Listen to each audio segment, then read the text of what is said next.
ഇവിടെ ഈ കടയുടമ ഒരു ചാരിറ്റിയുടെ ഭാഗമായി ബേക്കറി ഐറ്റംസ് എല്ലാം സൗജന്യമായി നൽകുകയാണ്. അപ്പോൾ ക്യൂവിൽ ഒരു കൊച്ചു പെൺകുട്ടി ഇതിനകം തന്നെ 3 തവണ ബ്രെഡ് ലഭിച്ചതായി അയാൾ ശ്രദ്ധിച്ചിരുന്നു. കാരണം അയാൾ ഭക്ഷണം പോലും കിട്ടാത്തവർക്ക് വേണ്ടിയാണ് ഫുഡ് സപ്ലൈ ചെയ്യുന്നത്.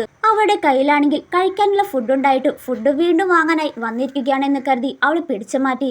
കയ്യിലെ ഫുഡ് ഉണ്ടായിട്ടാണോ ഇവിടെ വന്ന് ക്യൂ നിൽക്കുന്നതെന്ന് പറഞ്ഞ് അവിടെ കയ്യിൽ നിന്ന് അപ്പം നിലത്തിട്ടു.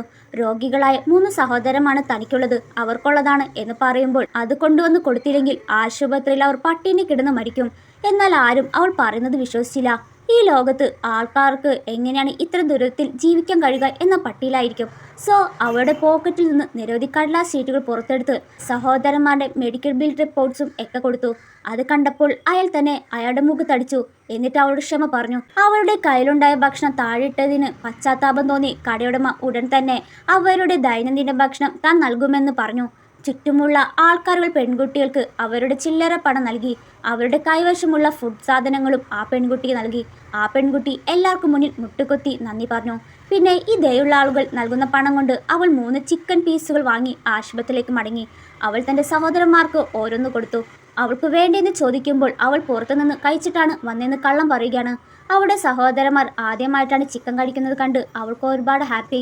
പക്ഷേ അവർ കഴിച്ചു കഴിഞ്ഞാൽ ലെഗ് പീസായിരിക്കും ഇവൾ കഴിക്കുക. ഇതെല്ലാം അവളുടെ അനിയന്മാർ കാണുകയും ഇതെന്തിനാ കഴിക്കുന്നത്, വേസ്റ്റ് ആയതല്ലേ എന്ന് പറയുമ്പോൾ ഇതിലും കഴിക്കാനുണ്ട്, ഇതൊന്നും അങ്ങനെ വലിച്ചെറിയാൻ പാടില്ലെന്ന് പറയുന്നു. അവളുടെ കഷ്ടപ്പാട് കണ്ട് അവരും കരയാൻ തുടങ്ങി. ഞങ്ങൾ വലുതാകുമ്പോൾ ചേച്ചിക്ക് ഒരുപാട് പണം തരുമെന്ന് പറഞ്ഞു.